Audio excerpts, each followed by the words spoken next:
5 సందేశాలు క్లుప్తంగా ఈ రాత్రి మనం ధ్యానం చేద్దాం. మొట్టమొదటిగా భస్మ బుధవారంలో ప్రత్యేకంగా ఒక 3 విషయాలు మనం నేర్చుకోవాల్సినటువంటివి ఉన్నాయి. ఏంటవి అని అంటే, మొట్టమొదటిగా మత్తయి సువార్త 11వ అధ్యాయము 20-21 వచనం చదువుకున్నాం. పిమ్మట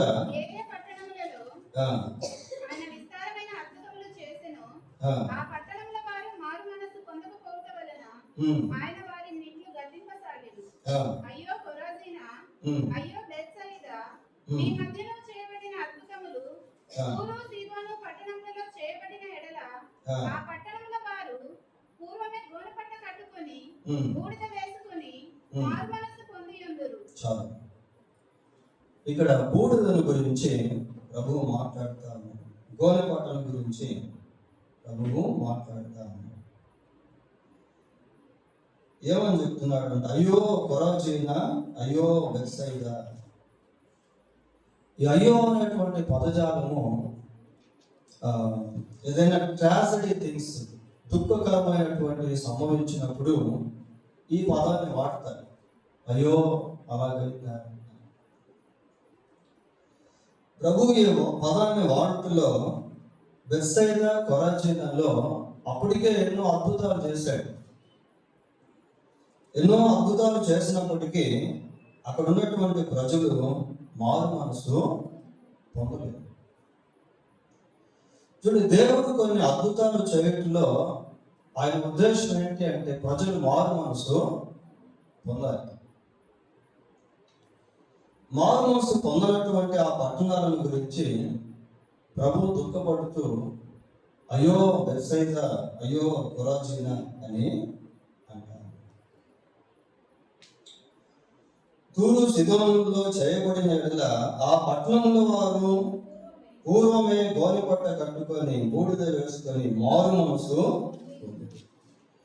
ఇక్కడ చేయబడినటువంటి అద్భుతాలు ఇంకొక దగ్గర చేయబడి ఉంటే వాడు మీకంటే ముందే మారు మనసు పొందుండేవాడు. ఇక్కడ ఇవ్వబడినటువంటి వర్తమానాలు ఇంకెక్కడైనా ఇచ్చుంటే వాళ్ళు మారు మనసు పొందుండేవాళ్ళు. ఇక్కడ చేసినటువంటి కార్యములు ఇంకెక్కడైనా జరుగుంటే వాళ్ళకి మారు మనసు పొందుండేవాళ్ళు, బూడిద వేసుకునేవాళ్ళు, గోనెపట్ట కట్టుకునేవాళ్ళు. పిల్లల, దేవుడు మానవుని యొక్క జీవితంలో ఆశించేది ఏంటి అంటే, మనిషి మారు మనసు పొందాలి. యేసు ప్రభు యొక్క పరిచర్య ప్రారంభంలో ఆయన బోధ చేసేటువంటి సమయంలో మారు మనసుల గురించి ప్రకటించింది. కాలం సంపూర్ణమై ఉన్నది, దేవుని రాజ్యం సమీపించి ఉన్నది, మారు మనసు పొంది సువార్తను నమ్మండి. కాబట్టి మారు మనసు అనేటువంటిది పొందకుండా ఉంటే పొందాలి అనే సత్యము మరొకసారి జ్ఞాపకం చేయగలుగుతాము. ఇంకా బూడిదల గురించి మనం గమనించినప్పుడు యోబు గ్రంథం 2వ అధ్యాయము 8-9 వచనాలు చదువుకుందాం.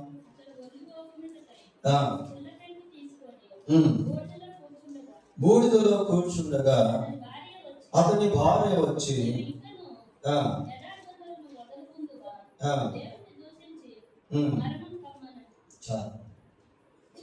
పిల్లల పై భాగంలో యోబుని గురించి చూసినప్పుడు యోబు ఒక రకంగా సమస్తాన్ని కోల్పోయాడు.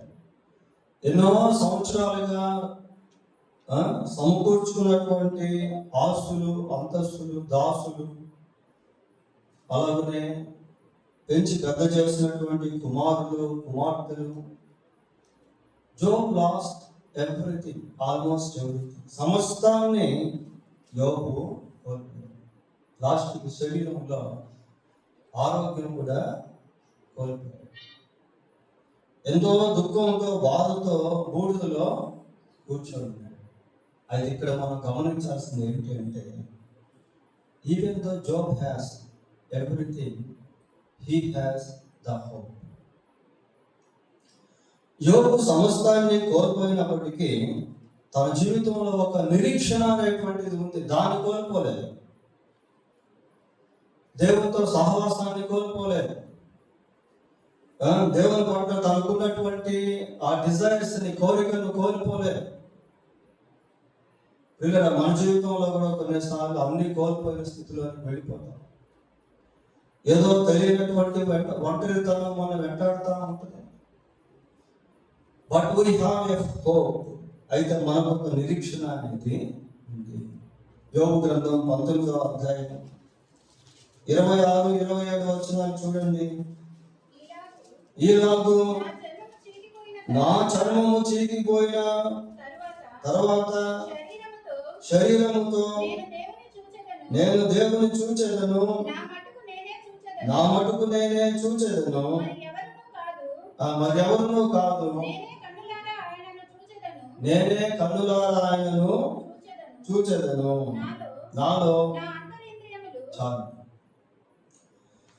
నా చర్మం చీకిపోయినా పర్వాలా, నేను ఆయనను చూస్తాను.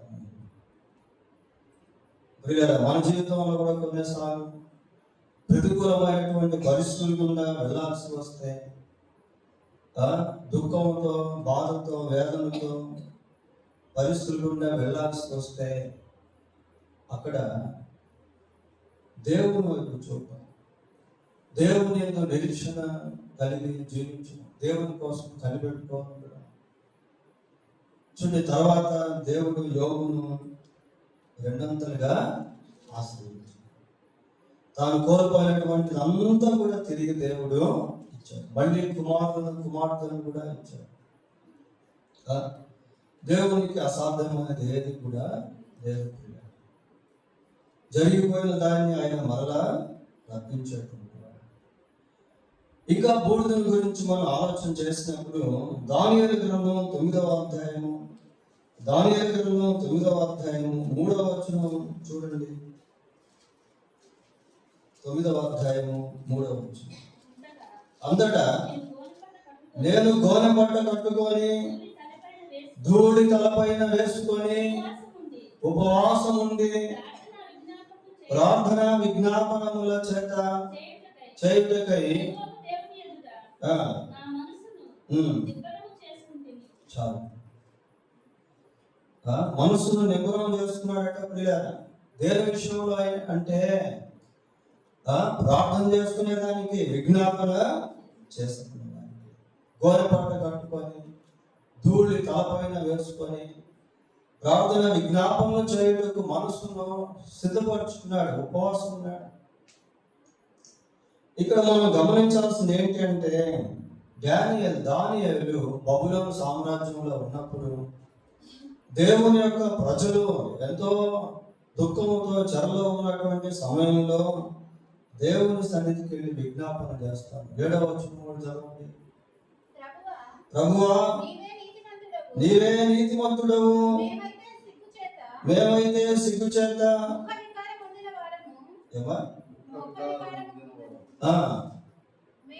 మేము నీ మీద తిరుగుబాటు చేసి దానిని బట్టి చాలు. చూడండి యోబు ఇశ్రాయేలు పక్షమందు దేవుని సన్నిధిలో విజ్ఞాపన చేస్తా ఉన్నాడు. దీంట్లో మనం నేర్చుకోవాల్సింది ఏంటి అంటే, లోకం నశించిపోతా ఉంది. లోకంలో ప్రజలు దేవుని ఎరగని స్థితిలో ఉన్నారు. ఎంతో మంది ఇంకా నరహంతకులుగా, మాంత్రికులుగా, వ్యభిచారులుగా, విగ్రహారాధకులుగా, దొంగలుగా, త్రాగుబోతులుగా, తిరుగుబోతులుగా, హింసకులుగా, దూషకులుగా, దోచుకునేటువంటి వారుగా, నాస్తికులుగా ఎంతో మంది లోకంలో ఉన్నారు. దేవుని ఎరగనటువంటి వాడు. వాళ్ళ కోసం విజ్ఞాపన చేయాలి. అబ్రహాము అంటాడు కదా, నేను దుమ్మును ధూళిని ప్రభు కోపం పడని ఎడల ఇంకొకసారి మాట్లాడతాను. దేని గురించి మాట్లాడతాడట? సొదొమ గొమొర్రా గురించి. అబ్రహాము సొదొమ గొమొర్రాలో లేడు. ఆ సొదొమ గొమొర్రాల పైన దేవుని యొక్క ఉగ్రత రాబోతూ ఉంది. ఈ సంగతి ముందుగానే అబ్రహాముకు బయలుపరచబడింది.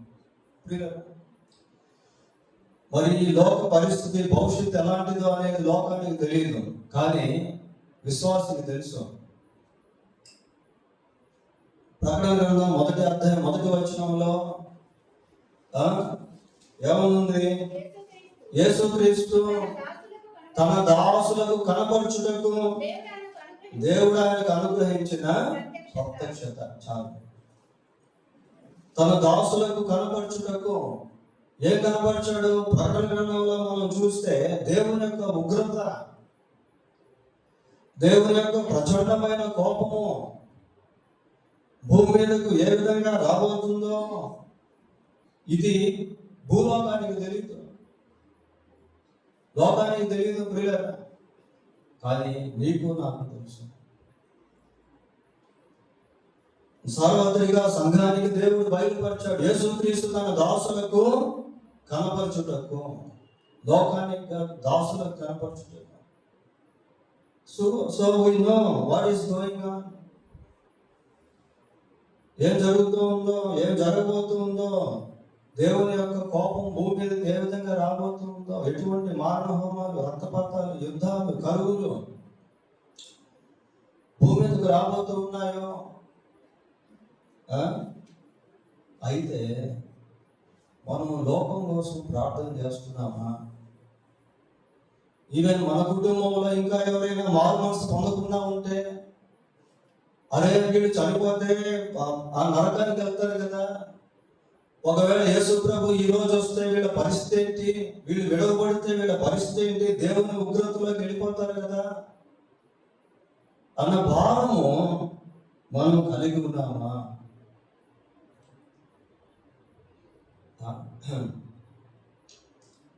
కాబట్టి బసం బుధవారంలో మనం ఇలాంటి విషయాలు నేర్చుకుంటాం. పోతే రెండవదిగా యేసు ప్రభు యొక్క శిలువ మరణముల గురించి ఎన్నో విషయాలు జ్ఞాపకం చేసుకున్నాం. ఎన్నో విషయాలు మన బ్రదర్స్ సిస్టర్స్ కూడా వాక్యంలో చెప్పారు. ప్రభు యొక్క శిలువ మరణాన్ని జ్ఞాపకం చేసుకున్నాం, కానీ ఎందుకు ఆయన మరణించాడు అనేది చాలా ఇంపార్టెంట్. దానికి ఎన్నో కారణాలు ఉన్నాయి. ఒక్కటి మాత్రం గమనిద్దాం. Why Jesus had died. ఎందుకు యేసుక్రీస్తు ప్రభు చనిపోయాడు? ఎందుకు యేసుక్రీస్తు చనిపోయాడు అంటే ఆయన మన కోసము చనిపోయాడు. ఆయన ఎందుకు మన కోసం చనిపోయాడు అంటే దానికి ఒక రీజన్ అనేది ఉంది. అదొకసారి గమనిద్దాం. కొరింథీయులకు రాసిన 2వ పత్రిక 5వ అధ్యాయము, కొరింథీయులకు రాసిన 2వ పత్రిక 5వ అధ్యాయము 15వ వచనం. జీవించువారు ఇక మీదట తమ కొరకు కాక తమ నిమిత్తము మృతి పొంది తిరిగి లేచిన వారి కొరకే జీవించుటకు ఆయన అందరి కొరకు మృతి పొందనని నిశ్చయించుకొను. ప్రియులారా, యేసు ప్రభు మరణం వెనుక ఉన్న కారణాల్లో ఒక కారణం ఇక్కడ మనం చూస్తాం. ఏంటి అంటే జీవించువారు ఇక మీద తమ కొరకు కాక తమ కొరకు మృతి పొందిన వారి కొరకు జీవించాలి. యేసు మన కొరకు చనిపోయాడు, మనం యేసు కొరకు జీవించాలి. మనం ఆయన కొరకు జీవించాలనే ఉద్దేశంతో ప్రభు మన కొరకు చనిపోయాడు. ప్రియులారా, జీవించేవారు ఇక మీదట తమ కొరకు కాక తమ నిమిత్తం మృతి పొంది తిరిగి లేచిన వారి కొరకు జీవించవాలని ఆయన అందరి కొరకు. So Jesus was dead, but we should live. Jesus died for us, we should live. యేసు మన కొరకు మరణించాడు, మనం యేసు కొరకు జీవించాం. గలతీ పత్రిక 2వ అధ్యాయము, గలతీ పత్రిక 2వ అధ్యాయము 20వ వచనం చదువుకుందాం. 2:20. నేను క్రీస్తుతో కూడా సిలువ వేయబడి ఉన్నాను, ఇకను జీవించువాడను నేను కాను, క్రీస్తే నా యందు ఇకను జీవించువాడు నేను కాను. అంటే ఇప్పటి వరకు జీవించింది నేనే. నా జీవితంలో నాది, నాకు, నేను, నాది అనేవి జరుగుతా వచ్చాయి.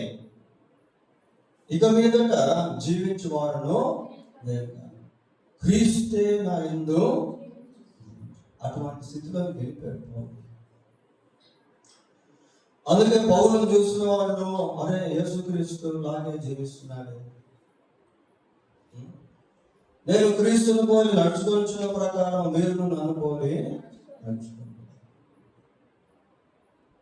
క్రీస్తు మన కొరకు మరణించాడు, మనం క్రీస్తు కొరకు జీవించాలి.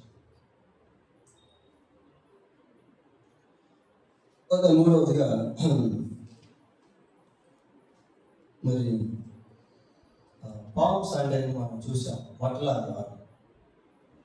ఈ మట్టల ఆదివారంలో కూడా అనేకమైనటువంటి విషయాలు జ్ఞాపకం చేస్తున్నాం. దీనిలోంచి కూడా ఒక 3 విషయాలు మనం చూద్దాం. మత్తయి సువార్త 21వ అధ్యాయం 6వ వచనం చదువుతున్నాం. మత్తయి సువార్త 21:6. శిష్యులు వెళ్ళి యేసు తమకు ఆజ్ఞాపించిన ప్రకారము చేసి. చాలు.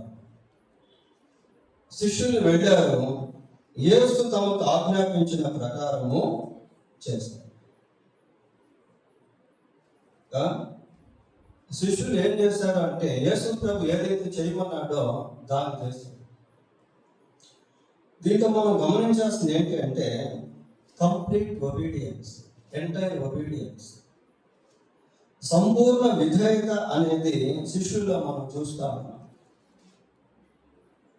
నిజంగా దేవుడు చెప్పినట్టు చేస్తే అనేక గొప్ప కార్యాలు మన జీవితంలో చూడగలుగుతాం. మరియ దగ్గరికి మనుషులు వచ్చారు ఆ కానాను విందులో. అమ్మా, ద్రాక్షారసం అయిపోయింది అని అంటే ఆమె ఏమైందంటే ఆయన మీతో చెప్పింది చెప్పింది. ఆయన ఏదైతే చేయమంటాడో దాన్ని మీరు చేయండి. ఏం చెప్పాడు? అక్కడ ఉన్నటువంటి ఆ రాతి పాత్రలను అచ్చుల మటుకు నీళ్ళతో నింపండి అన్నాడు. వాళ్ళ రీజనింగ్ అడగలే, ఎందుకు నింపాలి, నీళ్ళతో నింపడం వల్ల ఉపయోగం ఏంటి, అసలే ద్రాక్షారసం అయిపోయింది, పెళ్లి జరుగుతా ఉంది, విందు జరుగుతూ ఉంది, మనుషులు వెయిటింగ్లో ఉన్నారు, ఈ టైంలో నీళ్లు నింపడం వల్ల ఉపయోగం ఏంటి అని అట్లాంటి రీజన్స్ ఏమడే కారణాన్ని వెతకలేవాడు. ఆయన చెప్పింది చేశాడు. పిల్లలు కొన్నిసార్లు దేవుడు చెప్పింది మనకు అర్థం కాకపోయినా అది ప్రశ్నార్థంగా ఉన్నప్పటికీ దాన్ని మనం చేస్తే దాని వెనక దేవుని కార్యం అనేది జరుగుతుంది. ఇర్మియా, నువ్వు లేచి కుమారుడికి వెళ్ళాయా అంటే ఎందుకు వెళ్ళాలి ప్రభా, కుమారుడికి వెళ్ళి నేనేం చేయాలా అని అడగలేదు. లేచి వెళ్ళాడు. వెళ్ళేసరికి ఆ కుమ్మరి సారి మీద కుండను తయారు చేస్తా ఉన్నాడు. మట్టి విడిపోతా ఉంది. మళ్ళీ దాన్ని తీసుకొని మట్టి కుండను ఒకటి చేస్తా ఉన్నాడు. దాన్ని చూస్తూ ఉన్నప్పుడు అక్కడ దేవుడు మాట్లాడాడు. పిల్లలు ఒకవేళ ఆ టైంలో ఇరిమియా వెళ్తూ ఉన్నప్పుడు కుమారుడికి ఎవరైనా కనబడి ఇరిమియా ఎక్కడికి వెళ్తున్నావు అంటే కుమారుడికి వెళ్తున్నాను అంటాడు. ఎందుకు వెళ్తున్నావు? కుమారుడికి కుండలు కొనేదానికి వెళ్తున్నావా? కాదు అంటాడు. టైం పాస్కి వెళ్తున్నావా? లేదు అంటాడు. కాబట్టి ఎందుకు వెళ్తున్నావు? అయితే దేవుడు వెళ్ళమన్నాడు, వెళ్తున్నాడు. I don't know more than that. అంతకంటే నాకేం తెలియదు.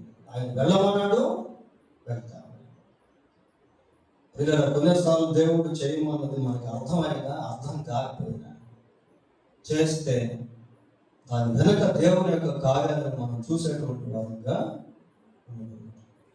ఇక్కడ శిష్యులు యేసుక్రీస్తు ప్రభు తాను చెప్పినట్టుగా వాళ్ళు చేస్తారు. అదొక మంచి ఇన్సిడెంట్. తర్వాత ఆ పామ్ సండే రోజు, మట్టలాదివారం రోజు మరి కొమ్మలు ఇవన్నీ నరికి వాళ్ళు ప్రభు గాడిద మీద ఎక్కి వస్తా ఉంటే మార్గంలో పరుస్తా ఉంటారు. కొమ్మల గురించి కూడా మనం చదువుకున్నాం. చూడండి, ఒక బిట్టు చూద్దాం. లేవ్యాకాండం 23వ అధ్యాయం, లేవ్యాకాండం 23వ అధ్యాయం 40వ వచనం చదవండి.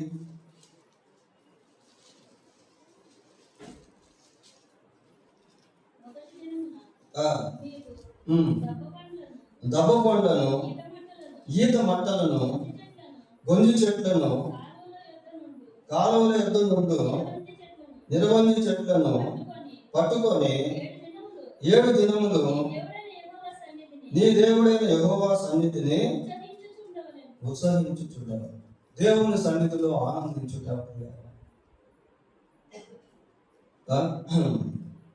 ఈ మట్టలాదివారంలో దీన్ని మనం జ్ఞాపకం చేసుకున్నప్పుడు ఇది మనకి ఏం నేర్పిస్తా ఉంది అని అంటే, దేవుని సన్నిధిలో ఉత్సహించండి, సంతోషించండి, ఆనందించండి. నీ సన్నిధిని సంపూర్ణ సంతోషము కలదు. ఒకవేళ సన్నిధే లేదనుకోండి, ఏముండదు? ఆ సంతోషం ఉండదు. ఆ సంతోషం ఉండదు ప్రియులారా. లోకంలో ఎంతో మందికి సంతోషం లేదు. ఎందుకంటే దేవుని సన్నిధి లేదు వాళ్ళకి. దేవుని సన్నిధి లేకపోవడం వల్ల లోకంలో ఎంతో మంది అనాథులుగా బ్రతుకుతా ఉన్నారు. దేవుని సన్నిధి లేకపోవడం వల్ల ఎంతో మంది అసమాధానంతో జీవిస్తా ఉన్నారు.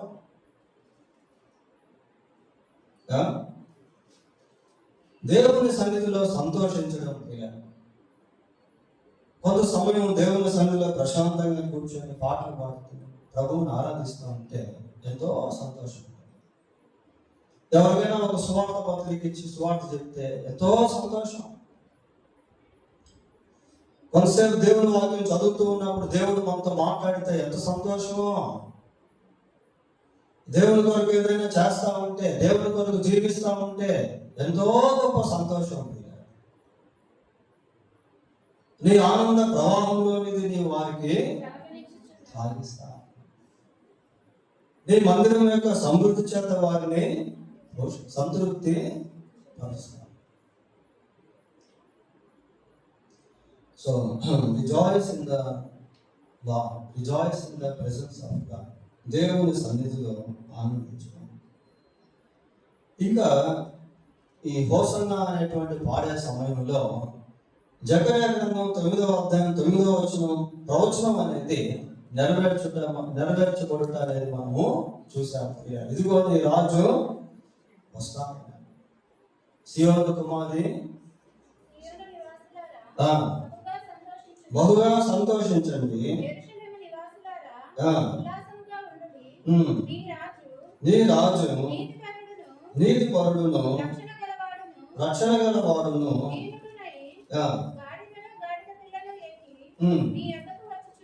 చాలు.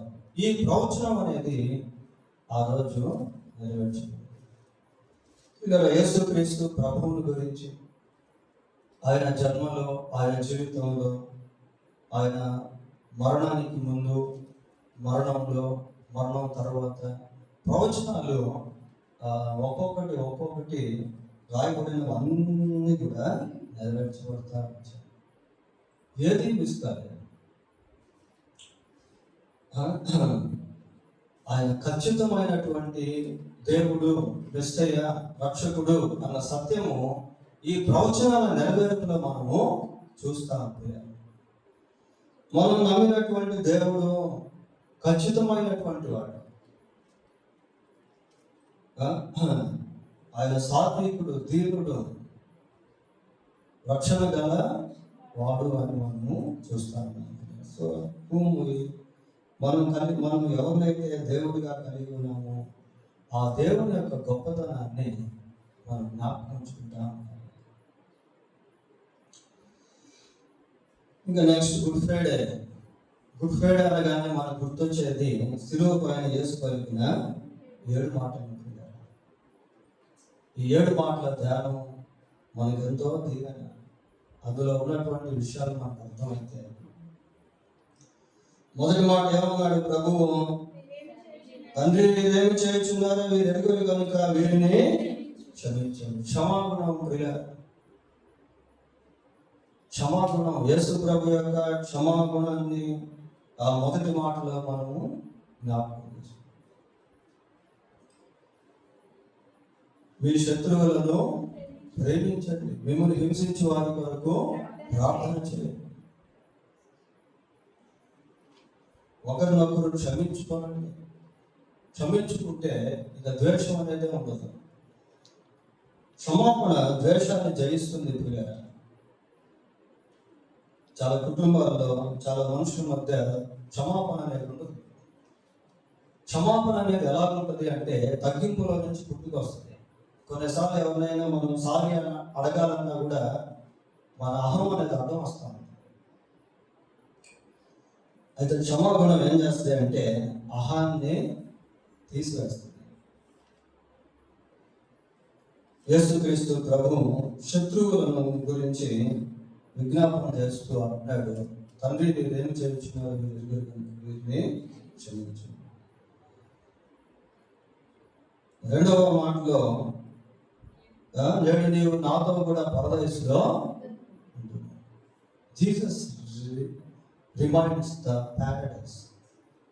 యేసు మరి పరదేశం గురించి జ్ఞాపకం చేస్తాడు. పరదేశం అనేటువంటిది ఇట్ ఈస్ అనదర్ వర్డ్, అది మరొక ప్రపంచం. ప్రియ, ఈ భూలోకానికి సంబంధించింది కాదు పరదేశం. అది ఒక ప్రత్యేకమైనటువంటి స్థలం. బలిపోడు దొంగను ఆ స్థలానికి ప్రభు ఆ రోజు తీసుకుని వెళ్ళాడు. ప్యారడైస్. ఆ రెండవ మాట, మరణం తర్వాత మరో జీవితం ఉంది, మరొక లోకం ఉంది అన్న సత్యాన్ని రెండవ మాట జ్ఞాపకం చేస్తుంది. పోతే మూడవ మాట ఏంటి? అమ్మా ఇదిగో నీ కుమారుడు. రెస్పాన్సిబిలిటీస్. యేసు ప్రభు శిలువలో ఉన్న సమయంలో ఆయన దేహం ఎలా ఉంది అంటే దేహం అంతా కూడా గాయపరచుకోవాలి. తలకు ముళ్ళ కిరీటం, కాళ్ళు చేతులకు వేపులు, శరీరం అంతా కోటా దెబ్బలు, ముఖం మీద ఉమ్మి వేశారు, దూషిస్తూ ఉన్నారు, దుఃఖపడతా ఉన్నాడు, బాధపడతా ఉన్నాడు, వేదన అనుభవిస్తూ ఉన్నాడు. ఆ సమయంలో తల్లిని జ్ఞాపకం చేసుకుంటాడు. తల్లిని తన శిష్యునికి అప్పగిస్తారు. మన కుటుంబ జీవితంలో కూడా ఒక్కొక్కరికి ఒక్కొక్క విధమైనటువంటి బాధ్యత. భర్త ఉన్నాడు అనుకోండి, భార్య విషయంలో, పిల్లల విషయంలో బాధ్యత. భార్య ఉందనుకోండి, భర్త విషయంలో, పిల్లల విషయంలో బాధ్యత. పిల్లలు ఉన్నారనుకోండి, తల్లిదండ్రుల విషయంలో బాధ్యత. తల్లిదండ్రులు ఉన్నారనుకోండి, పిల్లల విషయంలో బాధ్యత. Family responsibilities, performing the family responsibilities. కుటుంబ బాధ్యతలను నిర్వహించడము ప్రియులారా. నిజంగా కుటుంబ జీవితం చాలా అమోఘమైంది. ఎందుకు అంటే కుటుంబంలో ఒక వ్యక్తి వివిధ రకాల పాత్రలను పోషిస్తారు. వివిధ రకాల పాత్రలు. ఆ మధ్య ఉమెన్స్ డే వచ్చినప్పుడు మనం చెప్పుకున్నాం కదా స్త్రీ గురించి. Women plays different roles in family. తర్వాత నాలుగోది ఏం చూస్తున్నాము? సిలువ పైన వేసుకోలిపిన మాట, నా దేవా నా దేవా నన్నెందుకు చేయుచుతివి. ఇక్కడ యేసు ప్రభు దేవునికి వేరు చేయబడతా ఉన్నాడు. ప్రియులారా, దీంట్లో మనం నేర్చుకోవాల్సింది ఏంటంటే sin separates man from God. పాపము మనిషిని దేవుని నుండి దూరం చేస్తుంది. అలాగని యేసు ప్రభు ఇక్కడ పాపం చేశాడని కాదు, ఆయన లోక పాపములు తన మీద వేసుకున్నాడు. దీంట్లో మనం గుర్తించాల్సింది, తీసుకోవాల్సిన జాగ్రత్త ఏంటి అంటే జాగ్రత్తగా జీవించాలి. ఒకవేళ మనం పాపం చేస్తే దేవునికి దూరం అయిపోతాం. ప్రియారా, సంసోను పాపం చేసిన సమయంలో దేవుని యొక్క ఆత్మ సంసోను విడిచి వెళ్ళిపోయాడు. శత్రువుల చేతికి చిక్కపడ్డాడు. కాబట్టి పాపం విషయంలో జాగ్రత్త కలిగి ఉండడం అనేది చాలా దావీదు పాపం చేసినప్పుడు అంటున్నాడు, ఏమంటాడంటే నీ పరిశుద్ధాత్మ నా యుద్ధ నుండి తీసివేయద్దు, నీ రక్షణానందం నాకు మరలా. అంటే అర్థం ఏంటి? ఏం ఏం కోల్పోయాడు? రక్షణానందాన్ని కోల్పోయాడు. మరలా పుట్టించాడు. అర్థం ఏంటంటే నేను పోగొట్టుకున్నాను దాన్ని, కాబట్టి మరలా నాకు ఇవ్వు. ఎంత దుఃఖపడ్డాడో, బాధపడ్డాడో, కన్నీరు గార్చాడో. కొన్ని పాపములు దేవుని సన్నిధిలో సహితం సరి చేసుకోవడం చాలా కష్టం పిల్లట. కొద్దిమంది పాపాన్ని సరి చేసుకునే దానికి బదులు హృదయాన్ని ఇంకా కఠినం చేసుకొని కయ్యలాగా దేవునికి దూరం అయిపోతారు.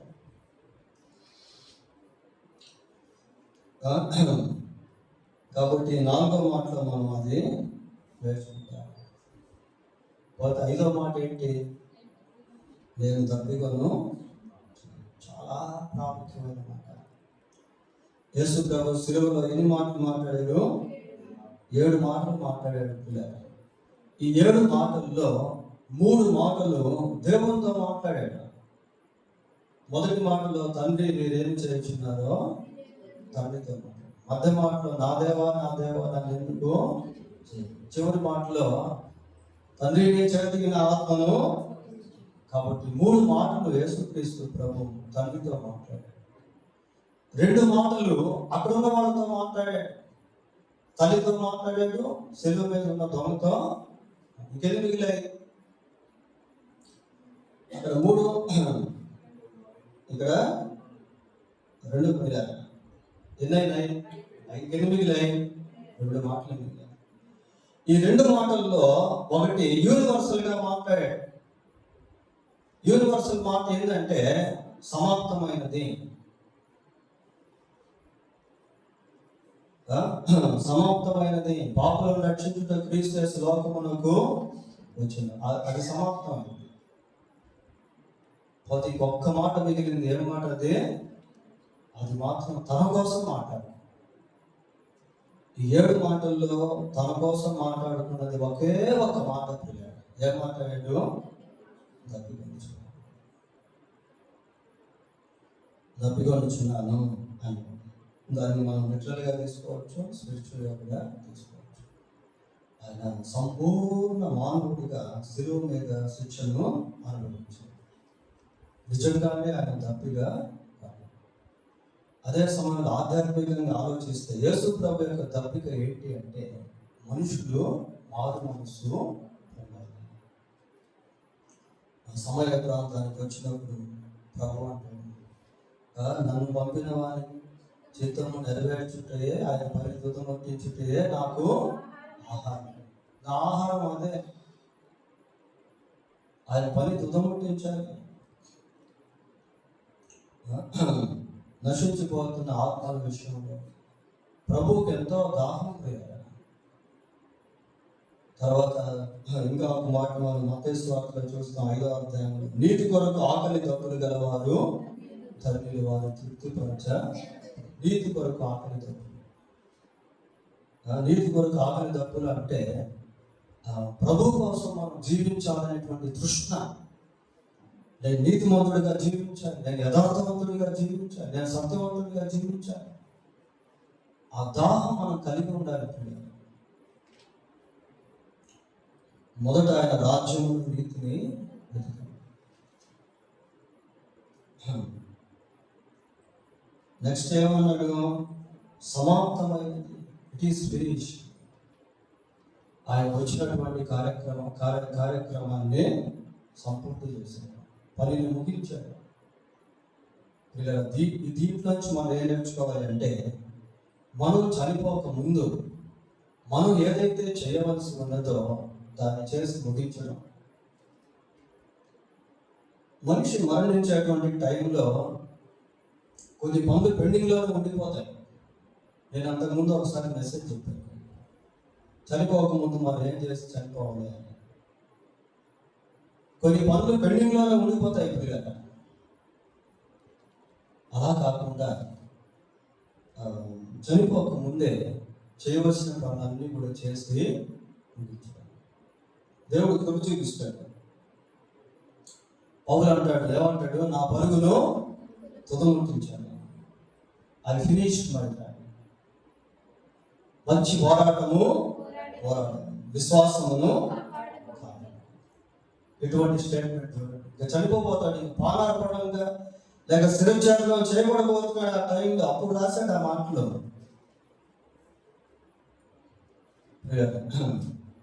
పోతే చివరి మాట ఏంటి?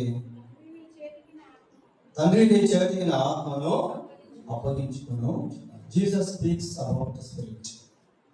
ఆత్మల గురించి యేసుక్రీస్తు ప్రభు మాట్లాడుతూ ఉన్నాడు. మనందరిలో కూడా ఒక్కొక్కరిలో ఒక ఆత్మ అనేది, ఆత్మ మీద ఫోకస్ పెట్టుకోవాలి. ఆత్మ చనిపోతే దేవుని సన్నిధికి వెళ్ళేటువంటి విధానంలో సిద్ధపడాలి. దేవుని దగ్గరికి వెళ్ళిపోవాలి. ప్రసంగి గ్రంథం 12వ అధ్యాయం 7వ వచనంలో మాట్లాడుతుంది. ఏమంటుంది? మొన్నైనది తిరిగి మరలా భూమికి చేరును, ఆత్మ దాన్ని దయచేసిన దేవుని వద్దకు మరలా. ఏ ఆత్మ పోద్ది అంటే దేవునికి సంబంధించిన ఆత్మ. అన్ని ఆత్మలు పోవు. మళ్ళీ అన్ని మనుకి చేరుతాయి పిల్లలు. అన్ని శరీరాలు మట్టికి చేరాల్సిందే, తప్పదు. కానీ దేవుని దగ్గరికి వెళ్ళే ఆత్మలు సపరేట్. ధనవంతుడు చనిపోయాడు, అతని ఆత్మ దేవుని దగ్గరికి పోలేదు, పాతాళానికి వెళ్ళిపోయింది, పరదేశం పోలే. 90వ కీర్తన 1వ వచనంలో ఏముంది? ప్రభువా, తరతరముల నుండి మాకు నివాస స్థలము నీవే. మన నివాస స్థలము ఆయన ఉండాలి. అందరికీ ఉండదు అది. నా తండ్రి ఇంటి అనేక నివాసములు కలవు, లేని నేను మీతో చెప్పు. నేను వెళ్ళి మీకు స్థలం సిద్ధపరచినట్లే, నేనుండు స్థలంలో మీరు ఉండులాగున నేను మరలా వచ్చి తీసుకుంటాను. నేను ఆయనని మీరు విశ్వసించని యెడల మీరు మీ పాపంలోనే ఉండి చనిపోవదు కనుక నేను వెళ్ళు స్థలమునకు మీరు రాలే. ఎంత స్పష్టంగా యేసుక్రీస్తు ప్రభు మరణం తర్వాత స్థలం గురించి మాట్లాడుకుంటున్నారు. పోతే చివరిగా ఈస్టర్ సండే, పునరుద్ధాన దినము. పునరుద్ధాన దినము కూడా మనం 3 ముఖ్యమైనటువంటి విషయాలు జ్ఞాపకం చేసుకున్నాం. మొదటిది యేసు ప్రభు యొక్క పునరుద్ధానం. ప్రభు పునరుద్ధానమై తిరిగి లేచిన వర్తమానాన్ని మొదట ఎవరు అందించారు? దేవదూతలు అందించారు. వాళ్ళు ఏమన్నారంటే 24వ అధ్యాయం లూకాసు వార్త 5వ వచనం చదవండి.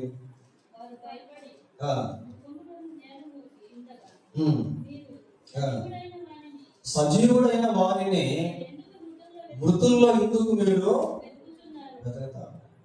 సజీవుడు అయిపోయాడు ఆయన, ఇంకా మృతుల్లో లేడు. కానీ మీరు ఎక్కడ ఎదుగుతున్నారు? మృతుల్లో ఎదుగుతా ఉన్నారు. ఆయన ఇక్కడ. ఇది క్రీస్తు ప్రభు యొక్క పునరుద్ధానం.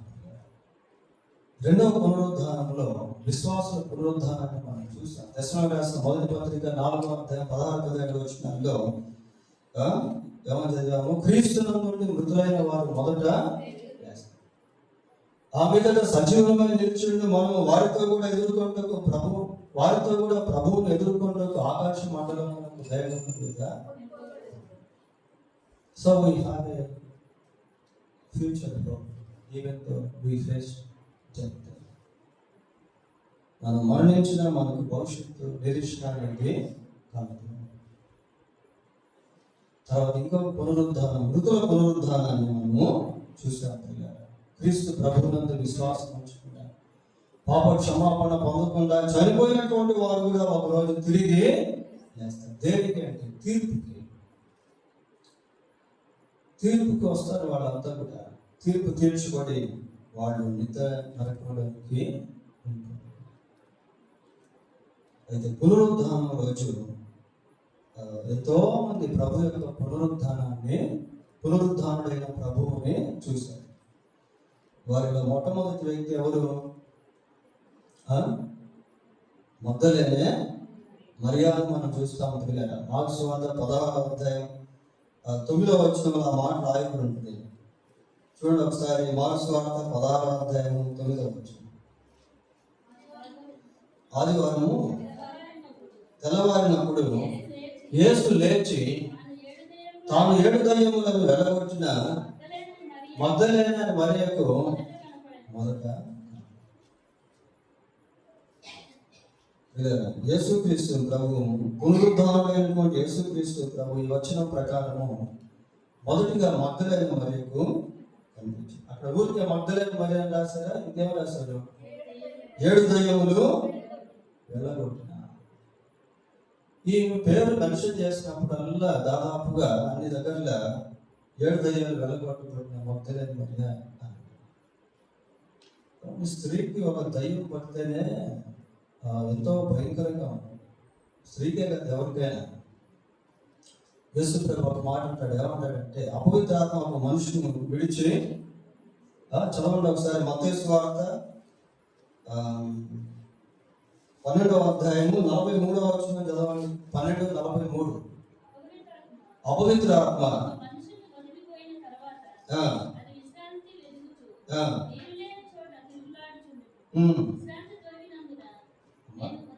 విశ్రాంతి దొరకనందున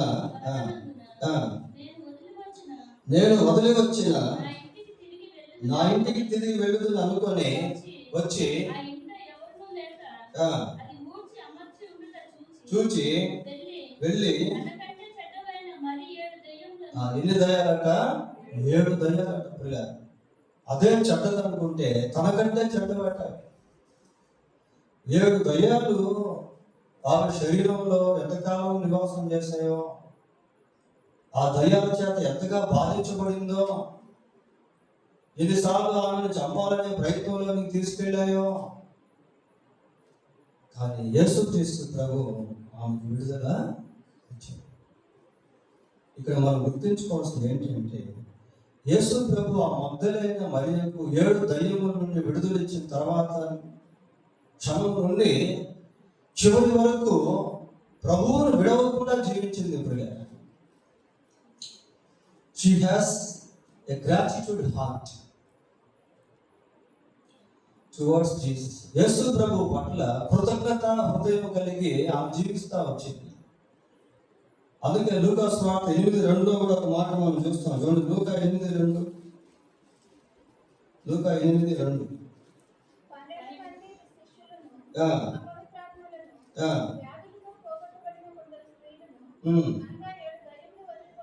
ఏడు దయ్యములు వదిలిపోయిన మగ్దలేనే అనబడిన మరియయు.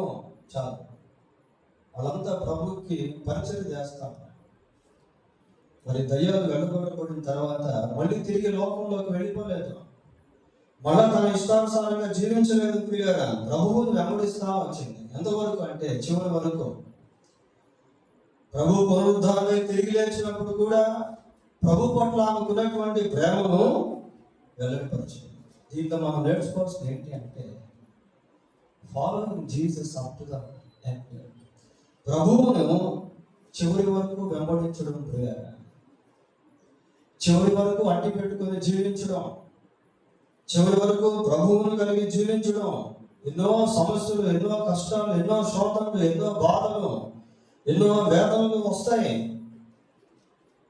దాంట్లో కూడా ప్రభువును కలిగి జీవించడం. కొన్నిసార్లు మనం అనుకున్నవి జరగకపోవచ్చు, వ్యతిరేకంగా పరిస్థితులు మారుతూ ఉండొచ్చు. అయితే ఒక మంచి విషయం మనం గుర్తుపెట్టుకోవాలి. చూడండి, ఆ మాట సామెతల గ్రంథం 23వ అధ్యాయము. సామెతల గ్రంథం 23వ అధ్యాయం 17వ వచనం ఒకసారి చదవండి. 17. పాపులను చూచి నీ హృదయమునందు మత్సర పడకము, నిత్యము యెహోవా యందు ఎప్పుడు కలిగి ఉండాలంట? నిత్యము కలిగి ఉండాలంట. పిల్లలు ఎల్లప్పుడూ దేవుని యందు భయభక్తులు కలిగి ఉన్నారు. ఇప్పుడు చదవండి, కింద వచ్చిన నిశ్చయముగా ముందుగతి రానే వచ్చును, నీ ఆశ భంగము కాదు. ముందుగతి ఉంది, నీకు మంచి రోజులు ఉన్నాయి. నీ ఆశ భంగము కాదు. నిత్యము దేవుని యందు భయభక్తులు కలిగి ఈమె చివరి వరకు ప్రభువును వెంబడిస్తూ వచ్చింది. క్రీస్తు ప్రభు యొక్క పునరుద్ధానానికి చరిత్రలో మొదటి సాక్షిగా ఉంది. వీళ్ళ ఇశ్రాయేలు ప్రజలు ఐగుప్తులో నుంచి ప్రయాణం అయ్యారు. వాళ్ళు చాలా మంది రాలిపోయారు, కానీ ఎంతో మంది నమ్మకంగా ఉన్నారు. ఫర్ ఎగ్జాంపుల్ యెహోషువ, కాలేబు, వాళ్ళు ప్రామిస్డ్ ల్యాండ్ అంటే వాగ్దాన భూమిని స్వతంత్రించుకున్నారు. వాళ్ళు ప్రభువును వెంబడిస్తూ చివరి వరకు వెళ్ళడం వల్ల they could see lot of miracles in their journey of wilderness. ఆ అరణ్య యాత్రలో దేవుని యొక్క అనేక అద్భుతాలను యెహోషువ, కాలేబు చూస్తారు. లాస్ట్కి వాగ్దాన భూమిని కూడా స్వతంత్రించుకున్నారు. ఒకవేళ మధ్యలోనే వాడు కూడా వ్యతిరేకించి వాడు కూడా ఆగిపోయారు. చివరి వరకు ప్రభువును వెంబడించడం